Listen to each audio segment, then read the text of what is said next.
오늘은 해방기념 주일입니다.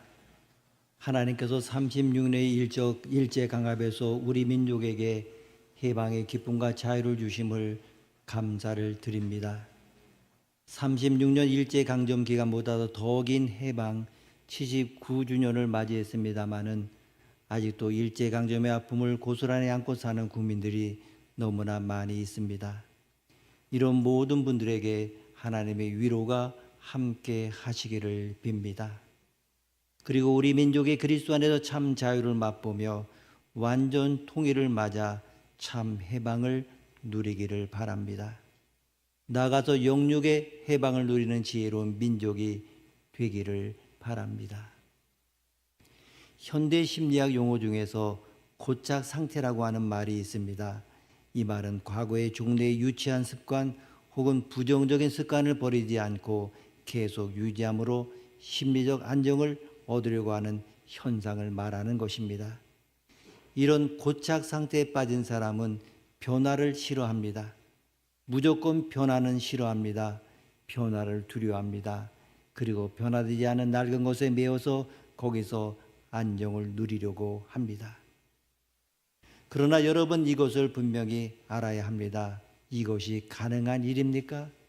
모든 것이 다 변하고 있습니다. 생명이라고 하는 것은, 정지 상태라고 하는 것은 없는 것입니다. 계속 변하고 있는데 나만 변하지 않고 있습니다. 그렇다면 내가 안 변하고 있는 것입니까? 지금 그런 것입니까? 여러분, 착각하지 말아야 합니다.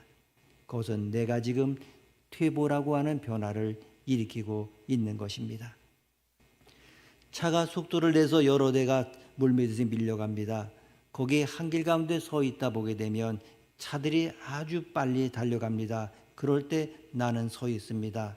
그게 내가 서 있는 것입니까? 이 상대적으로 비교해 보게 되면 내가 지금 뒤로 물러가고 있는 것입니다. 내가 서 있는 것이 아닙니다. 그래서 생각의 속도가 중요한 것입니다. 계속 변화하는 것과 속도를 맞추지 아니하면 그 순간 나는 지금 뒤로 물러서고 있는 결과가 되는 것입니다.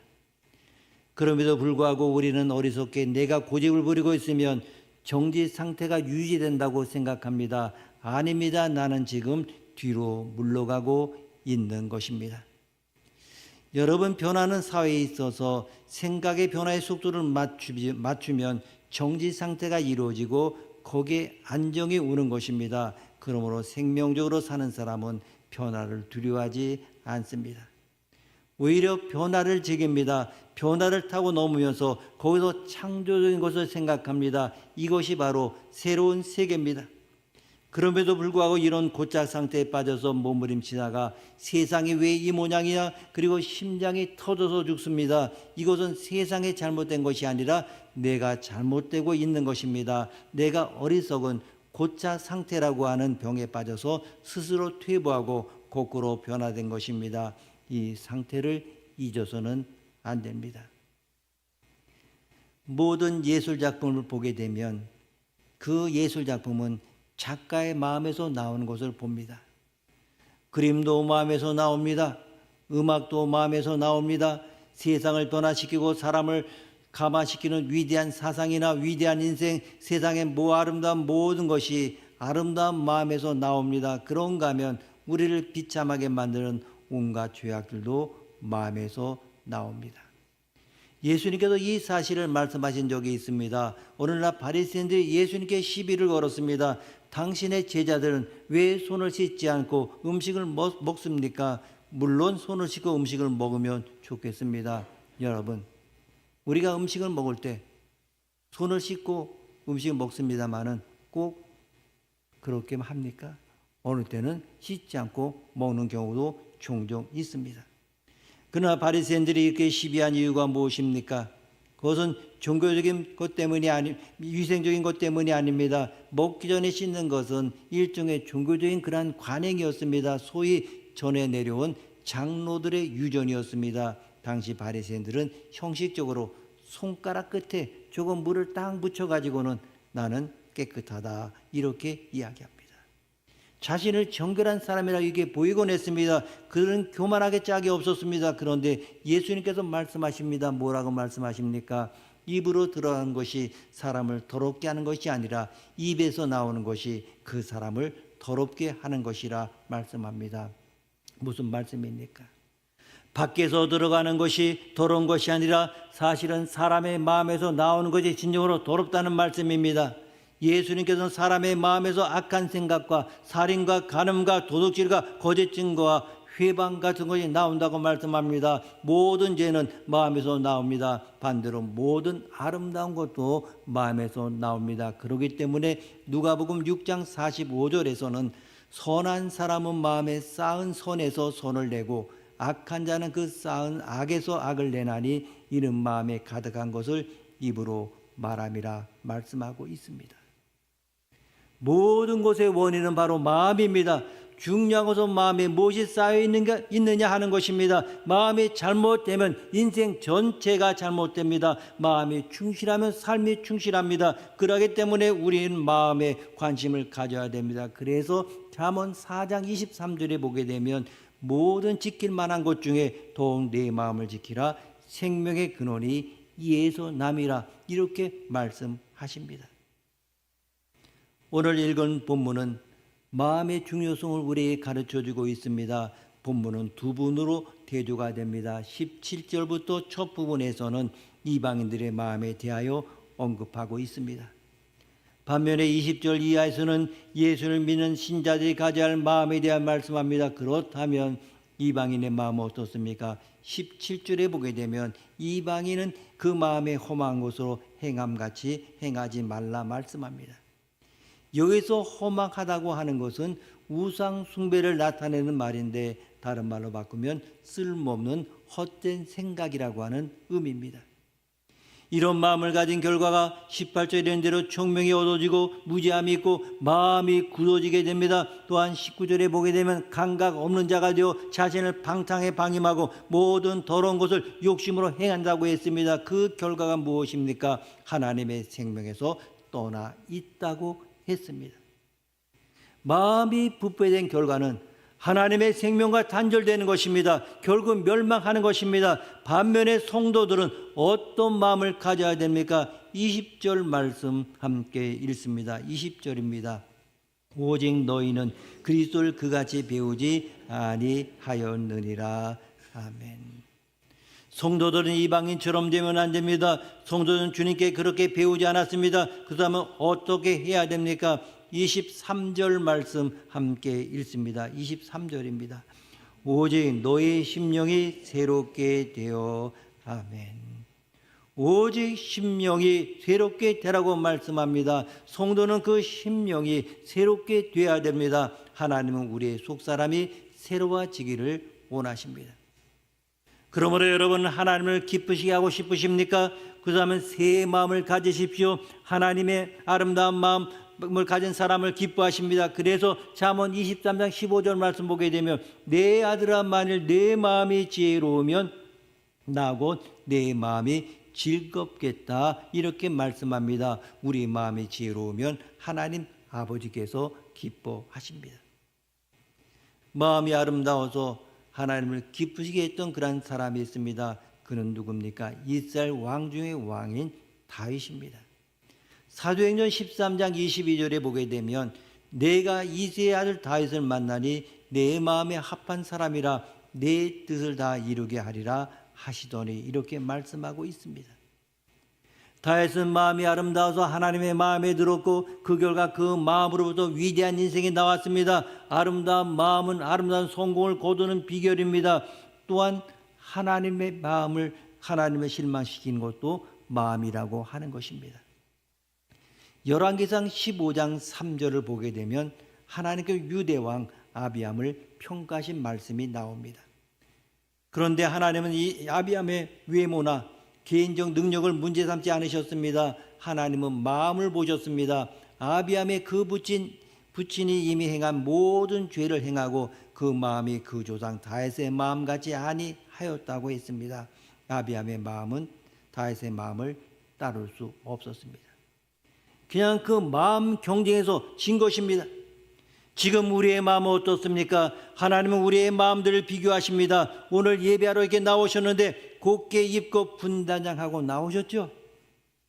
다른 일보다 좀 깔끔하고 예쁘게 보이려고 애쓰지 않으셨습니까? 그렇다면 겉모습에 대해서는 그렇게 준비했다고 하면 마음의 준비는 어떻게 하셨습니까? 지금 하나님은 우리의 마음을 비교하신다고 하는 것을 알아야 합니다. 우리 중 누구의 마음이 하나님께 가장 아름답겠습니까? 이렇듯 마음이 중요하기 때문에 믿음의 선배들은 모두 마음에 치중했습니다. 시편 108편 1절을 공동 번역으로 읽어보게 되면 마음을 정했습니다. 하나님 마음을 정했습니다. 노래하리이다. 검은 곳 하며 노래하리이다. 나의 마음아 눈을 떠라. 이렇게 되어 있습니다. 그분들은 알고 있었습니다. 마음의 눈을 떠야 됩니다. 어둡게 닫힌 마음으로는 안 됩니다. 하나님께 나아갈 때도 그렇습니다. 고린도서 14장 15절에도 그러면 어떻게 할까? 내가 영으로 기도하고 또 마음으로 기도하며 내가 영으로 찬송하고 또 마음으로 찬송하리라고 했습니다. 여러분, 우리의 기도는 마음에서 나와 하나님께 드려집니다. 찬미도 마음에서 나와 하나님께 드려집니다. 이 시간 우리의 찬양과 예배가 마음에서부터 나온 것이 되기를 원합니다. 우리 모두의 마음이 아름답게 되기를 원합니다. 마음의 부자가 되기를 원합니다. 건강한 마음을 가지시기를 원합니다. 이 마음만 든든하다고 하면 염려가 없습니다. 인생은 마음먹기에 달려 있습니다. 그렇다면 우리가 가져야 할 아름다운 마음은 어떤 마음입니까? 첫째로 우리의 마음은 깨끗해야 합니다. 주님은 말씀하셨습니다. 마음이 정결한 자는 복이 있나니 저희가 하나님을 볼 것이며 깨끗함은 모든 것의 시작이라고 하는 것입니다. 그릇이 깨끗해야 그 안에 밥이 담겨집니다.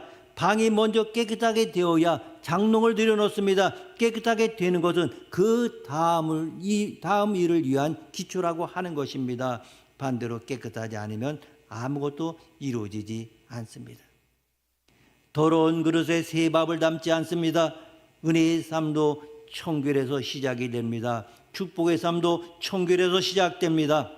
하나님의 은혜와 복은 마음이 깨끗한 사람에게 주어집니다. 오늘 우리의 문제가 무엇입니까? 마음이 더러운 채로 하나님 앞에 나오는 것입니다.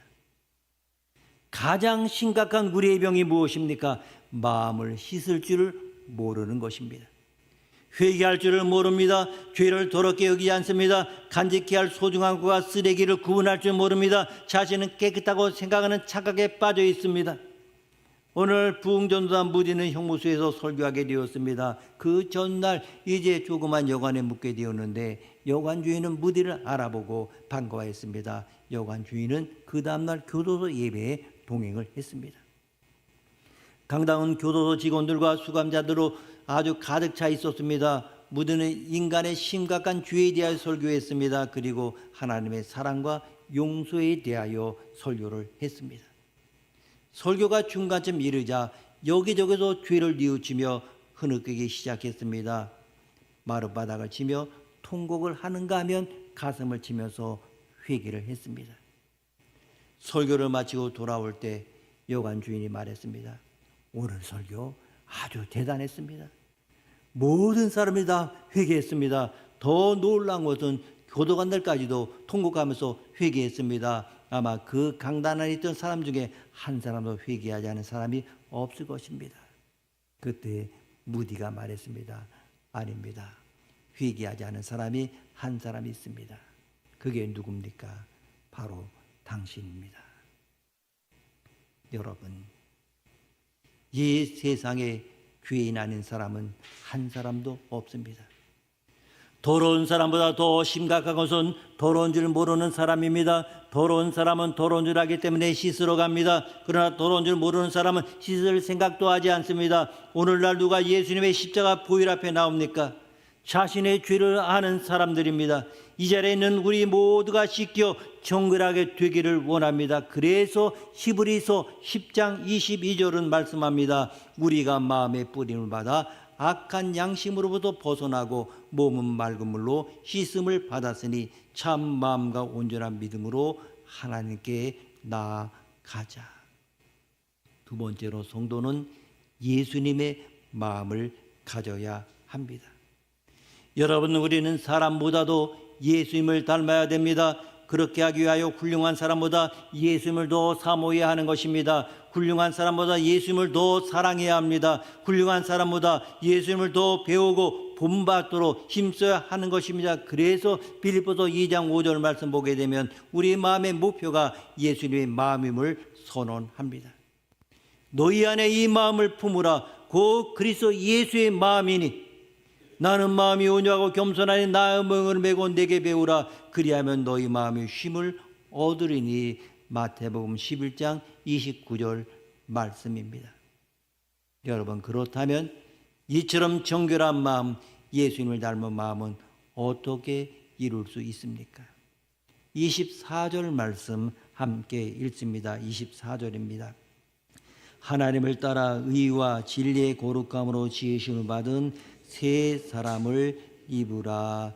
아멘. 여기서 하나님을 따라라고 하는 말은 하나님의 형상을 말합니다.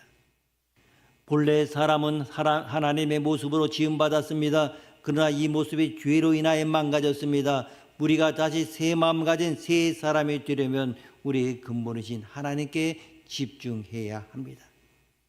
하나님의 영이 우리를 새롭게 합니다. 하나님뿐입니다. 하나님 안에서 우리 마음은 평화를 누리고 축복의 그릇이 될 수가 있습니다. 오늘 성경은 다시 우리에게 말씀합니다. 우선 심령으로 새롭게 되라. 이것은 하나님과의 관계, 하나님과의 만남의 관계를 말합니다. 여러분, 탕자가 집에 돌아올 때 자기 자신을 생각합니다. 나는 아들 자격이 없다.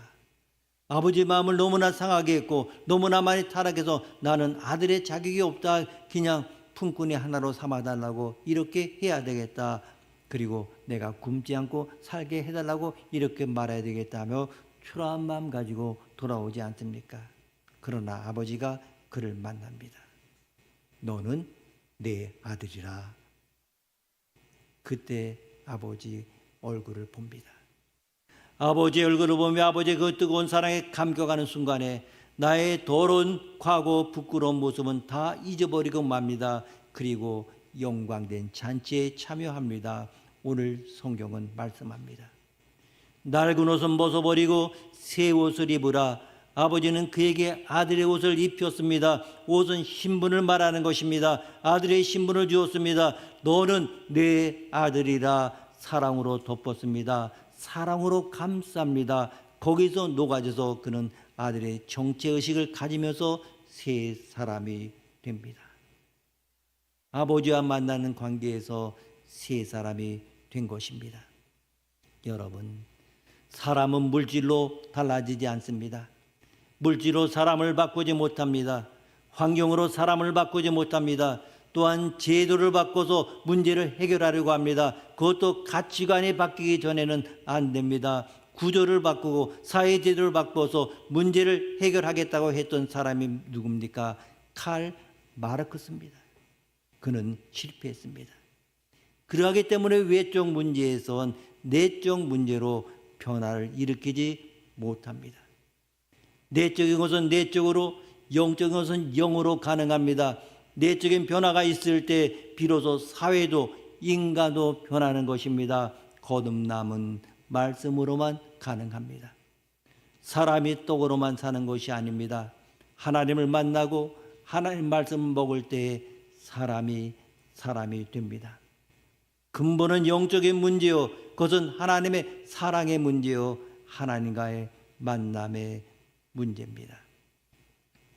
요즘 우리가 우리 주위를 바라보고 이 사회를 바라보고 이 나라를 바라보게 되면 정치적인 여러 가지 문제로 인하여 우리의 마음을 아프게 하는 것이 많이 있습니다. 어떤 사건이 있을 때마다, 어떤 일이 있을 때마다 많은 국민들은 이 나라를 떠났으면 좋겠다, 이민을 갔으면 좋겠다라고 이렇게 생각하고 말하기도 합니다. 그렇게 표현하는 건 무엇입니까? 이 나라를 포기하려고 하는 것 아닙니까? 여러분, 우리에게 주신 나라를 절대 포기하지 마십시오. 어떤 분이 이렇게 이야기합니다. 포기라고 하는 것은 배추를 헤아릴 때나 하는 소리다. 그렇지 않습니까? 포기는 배추를 헤아릴 때만 하는 겁니다. 그러니 포기하지 마십시오. 어느 스코틀랜드 사람이 그가 하늘나라에 가기를 기대하느냐는 질문을 받았습니다. 그때 이야기합니다. 아닙니다. 나는 이미 그곳에 살고 있습니다. 이것이 그의 대답이었습니다. 이 땅에 살면서 이미 하늘나라를 사는 우리들입니다. 그 나라와 이 나라를 다 얻고 사는 행복한 하늘나라 백성이 되어야 됩니다. 이 나라를 잘 지켜 세계 인류 국가를 꿈꾸는 훌륭한 대한민국의 백성들이 되어야 합니다. 그러면 이 나라를 누가 다스리겠습니까? 위정자들입니까? 소위 말하는 사회 지도층입니까? 우리는 그런 환상을 버려야 됩니다. 이 나라를 다스려야 할 분은 하나님이시고 그분은 결코 다시 나라를 나누지 않겠다고 약속하고 계십니다. 유대인들의 그 참혹한 현장을 고발한 유대의 예루살렘의 한 박물관에는 그런 글귀가 쓰여져 있다고 합니다. 망각은 순환을 일으키고 기억은 구원이 된다. 많은 사람들이 광복절의 의미를 기억하고 새기고 있습니까? 광복과 광복절이 도대체 무엇입니까? 그것은 쉬는 날입니까? 때로는 연휴가 끼어 있으면 아주 좋은 것입니까? 여러분 분명히 기억해야 됩니다. 역사에서 기억하고 현실을 직시하고 말씀에서 미래를 내다보고 주님이 주신 그 말씀을 의지하여 우리는 나아가야 됩니다. 그러기 위해서 옛사람을 버리고 새 사람을 입어야 됩니다. 정의로서 사랑으로서 다시 이 민족을 우리들은 리모델링 해야 합니다. 각자가 다시 그렇게 변화시켜야 됩니다. 하나님의 백성으로서 확실하게 자리매김을 하게 될 때 그것을 곧 애국자의 삶이라고 말할 수 있습니다. 이제 오늘 올림픽 마지막 날입니다. 많은 좋은 성적을 냈습니다. 어떤 조직이든지 어느 유명한 스포츠 구단이든지 그 팀이 좋은 성적 내고 또 우승을 하려고 하면 핵심 선수와 주전 선수와 후보 선수의 조화가 잘 이루어져야 합니다. 물론 말할 것도 없이 현재 핵심 선수와 주전 선수는 꼭 필요합니다. 그러나 그 팀이 더 좋은 그런 조직이나 팀이 되기 위해서는 결국은 후보가 강해야 합니다. 현재 위정자들과 사회 지도층은 핵심 선수와 주전 선수라고 말할 수 있습니다. 그들이 점수도 많이 냅니다마는 사실 점수도 제일 까먹는 사람들이 그 사람들입니다. 그렇지 않습니까? 그래서 우리가 때로는 환호도 하기도 하고 때로는 욕하고 이러지 않습니까? 그 사람 때문에 우리가 얼마나 실망하고 상처를 받습니까?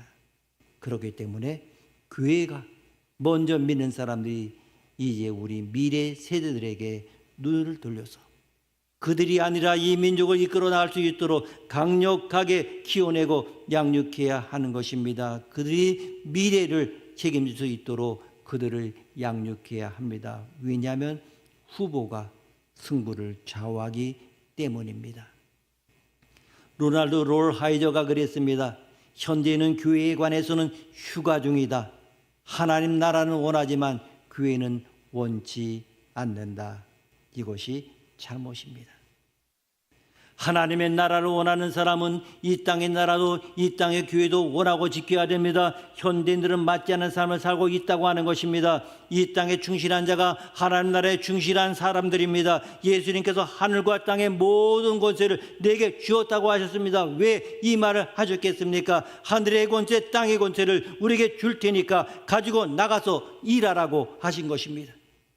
이 권세를 가져가서 족속으로 제자를 삼고 아버지와 아들과 성령의 이름으로 세례를 주고 분부한 모든 것을 지켜 행하라고 하셨습니다. 우리 주님은 하늘을 다스립니다. 공군입니다. 땅을 다스립니다. 육군입니다. 바다를 다스리십니다. 해군입니다. 우리를 눈동자와 같이 지키십니다. 경찰입니다. 여러분 공군을 의지하겠습니까? 하나님을 의지하겠습니까? 육군을 의지하겠습니까? 하나님을 의지하겠습니까? 해군을 의지하겠습니까? 하나님을 의지하겠습니까? 경찰을 의지하겠습니까? 하나님을 의지하겠습니까?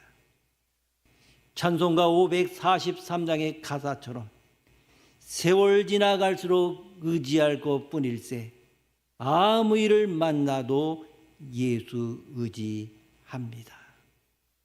이 찬송이 우리의 고백이 되어야 합니다. 하늘과 땅의 모든 권세를 가진 예수님을 의지합시다. 예수님은 만세반석이십니다. 견고한 산성이십니다. 든든한 도움이십니다. 의지할 바이십니다. 주기도문 마지막에 보게 되면 나라와 권세와 영광이 영원히 아버지의 것입니다 했습니다. 하늘나라와 이 땅 나라의 권세가 다 아버지께 영원히 있습니다. 하늘나라도 이 땅의 나라도 다 하나님의 것입니다. 하나님께서 우리에게 주신 하늘나라도 우리나라도 하나님께서 우리에게 주신 우리의 나라입니다. 하나님 주신 이 땅을 절대 포기할 수 없습니다. 하나님의 나라도 이 땅의 나라도 우리는 포기하지 못합니다. 여러분, 옛 사람을 벗어버리고 새 사람을 입읍시다. 이 나라의 참된 광복은 사람을 통하여 얻을 수 있는 것이 아니라 하나님으로부터 오는 것입니다. 너희가 간절히 나를 찾고 찾으면 나를 만나리라. 약속하신 주님께 우리의 소망과 미래가 있습니다. 기도하시겠습니다.